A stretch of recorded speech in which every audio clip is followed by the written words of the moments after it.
Om Shanti. Good morning. आज बाबा की 23/6/2021 की वाणी है। आज बाबा ने सुनाया कि 63 जन्मों के जो हमारे संस्कार है देह अभिमान में रहने के, संगम युग पर बाबा हमें देही अभिमानी रहने का पुरुषार्थ कराते हैं। देह अभिमान और देही अभिमानी।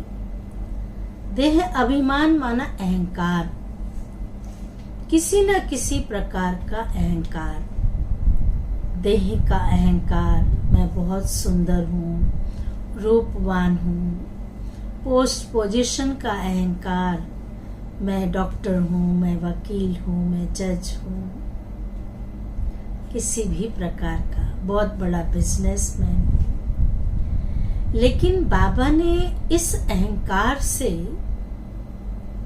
सहज तरीके से दूर कर दिया, क्योंकि जब सत्य का परिचय मिलता है कि हम हैं कौन। ये देह तो इस सृष्टि पर मिली है, माता पिता से मिली है, और ये देह यहीं खत्म हो जाएगा, ज्यादा से ज्यादा शमशान तक जाएगा।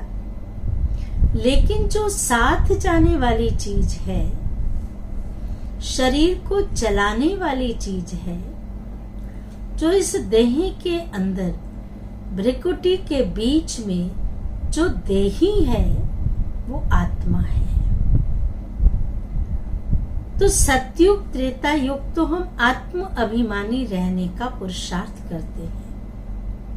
लेकिन जब द्वापर में आते हैं तो देह अभिमान आ जाता है, भान आ जाता है, मैंपन आ जाता है, और जिस कारण बुराइयां, जो काम, क्रोध, लोभ, मोह, अहंकार हैं, इन बुराइयों से घिर जाते हैं धीरे धीरे। तो बाबा ने कहा, उन कर्म को, उन संस्कारों को परिवर्तन करो, उन विकारी संस्कारों को बदलो, उन आदतों को बदलो, क्योंकि अभी हम ब्राह्मण हैं। बाबा ने हमें शूद्र से ब्राह्मण बनाया, एडॉप्ट किया, अपने गोद का बच्चा बनाया। और बाबा ने जो अपने गुण थे, जो विशेषताएं थी, जो शक्तियां थी, हम सब बच्चों को दिया। तो हम बच्चों का फर्ज है, हम बच्चों का कर्म है कि जो हम कर्म करते हैं, जो भी कर्म करते हैं, देखना, सुनना, बोलना, चलना, ये सब अलौकिक हो, लगे कि ये फरिश्ते लोग हैं, ये कोई मनुष्य नहीं, कोई देवता है, ये कोई फरिश्ते हैं। इनका बोलना देखो कितना अच्छा है, सोचना देखो कितना अच्छा, शुभ सोचते हैं, इनकी दृष्टि देखो कितनी पवित्र है, कभी किसी की बुराई नहीं सुनते हैं, कभी परचिंतन नहीं करते हैं, कोई ऐसा उल्टा कर्म नहीं करते हैं। ये तो फरिश्ते लोग हैं, ये तो देवता लोग हैं, ऐसा महसूस हो। तो बाबा ने कहा, ऐसा करने के लिए जो अपने अंदर किचड़ा है, किचड़ा क्या है? बुराइयों का किचड़ा है, जो 63 जन्म से आत्मा के अंदर किचड़ा पड़ गया है। उन किचड़े को जलाने के लिए योग की अग्नि जलाओ, उस ज्ञान सूर्य के नीचे बैठो, सारा किचड़ा जल जाएगा। और बुद्धि योग जो इधर उधर भटकती है, वो भटकना भी बंद हो जाएगी। जब बुद्धि भटकना बंद हो जाएगी तो आत्मा पवित्र हो जाएगी, और पवित्र बन करके ही पवित्र परमात्मा के साथ, परमपिता परमात्मा के साथ हम घर चल सकेंगे। तो ऐसा पुरुषार्थ करना है। सार है, सुनते हैं बाबा की वाणी। मीठे बच्चे, याद से आत्मा का किचड़ा निकालते जाओ। याद से आत्मा का किचड़ा निकालते जाओ। आत्मा जब बिल्कुल पावन बने तब घर चल सके। बिल्कुल पावन बने तब घर चल सके। प्रश्न है, इस अंतिम जन्म में बाप के किस डायरेक्शन को पालन करने में ही, इस अंतिम जन्म में बाप के किस डायरेक्शन को पालन करने में ही बच्चों का कल्याण है? उत्तर है, बाबा कहते, मीठे बच्चे, इस अंतिम जन्म में बाप से पूरा वर्षा ले लो।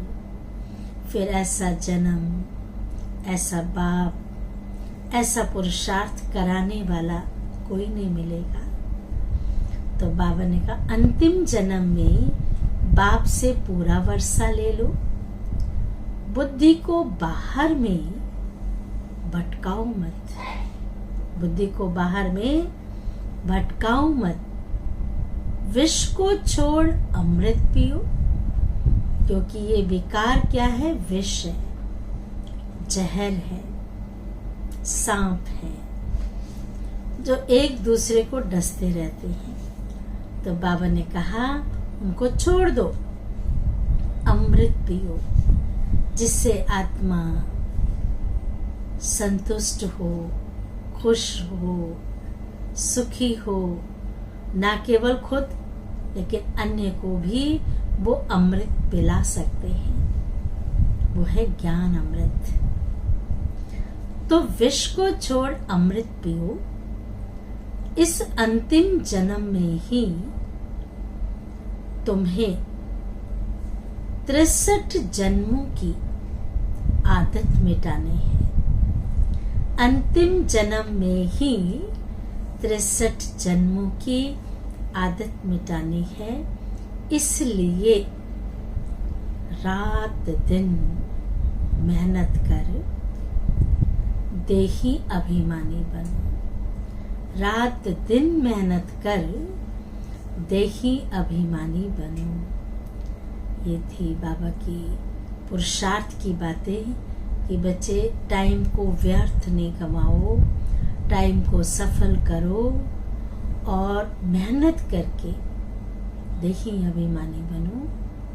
धारणा के लिए मुख्य सार है, इस एक जन्म में 63 जन्मों के पुराने देह अभिमान की आदत, बाबा ने फिर रिपीट किया, रिवाइज कराया कि 63 जन्म माना द्वापर कलयुग के जो पुराने देह अभिमान की आदतें हैं, लड़ना झगड़ना, झूठ बोलना, थप्पड़ मारना, नशा करना, बीड़ी सिगरेट पीना, ये सब पुरानी आदतें हैं, दुख देने वाली आदतें हैं। उसे मिटाने की मेहनत करनी है।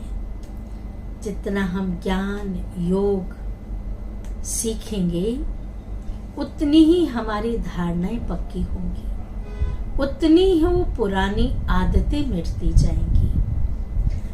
देही अभिमानी बन स्वर्ग का मालिक बनना है। दूसरा है, इस हीरे तुल्य जन्म में इस बुद्धि को भटकाना नहीं है। इस हीरे तुल्य जन्म में इस बुद्धि को भटकाना नहीं है, सतो प्रधान बनना है। अत्याचारों को सहन कर बाप से पूरा वर्षा लेना है। कहते हैं ना, विघ्न तो जरूर आते हैं। लोग अत्याचार करते हैं, जब अच्छा कार्य करते हैं तो विघ्न आते हैं, लेकिन उसे सहन करना है, क्योंकि सहन एक शक्ति है, एक ताकत है। जो ताकत आने से ही हम बुराइयों का सामना कर सकेंगे। तो बाबा ने कहा बाप से पूरा वर्षा लेना है। वरदान है सोचना, बोलना और करना। सोचना, बोलना और करना तीनों को समान बनाने वाले सर्वोत्तम पुरुषार्थी भव। विस्तार है, सभी शिक्षाओं का सार है कि कोई भी कर्म से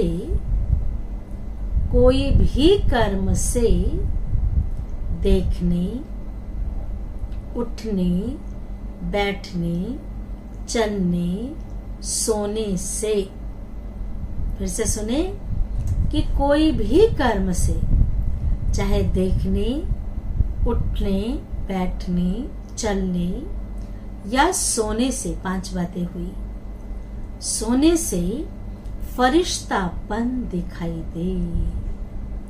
देख रहे हैं एक अलौकिक दृष्टि, उठना, बैठना, चलना एक तो रॉयल तरीके से।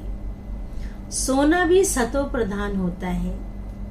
तो बाबा ने कहा फरिश्तापन दिखाई दे, हर कर्म में अलौकिकता हो, कि ये साधारण लोग नहीं है, ये साधारण नहीं सो रहे हैं, इनके सपने में परमात्मा है, इनके चेहरे पर इतनी रूहानियत है, फरिश्तेपन की झलक नजर आ रही है। ऐसा हर कर्म में हो, कोई भी लौकिकता कर्म व संस्कारों में ना हो। सोचना, करना, बोलना सब समान हो। ऐसे नहीं कि सोचते तो थे कि यह ना करें, ये कहते हैं सोचते तो थे या ना करें, लेकिन कर लिया। जब तीनों ही एक समान और बाप समान हो, तब कहेंगे श्रेष्ठ व सर्वोत्तम पुरुषार्थी।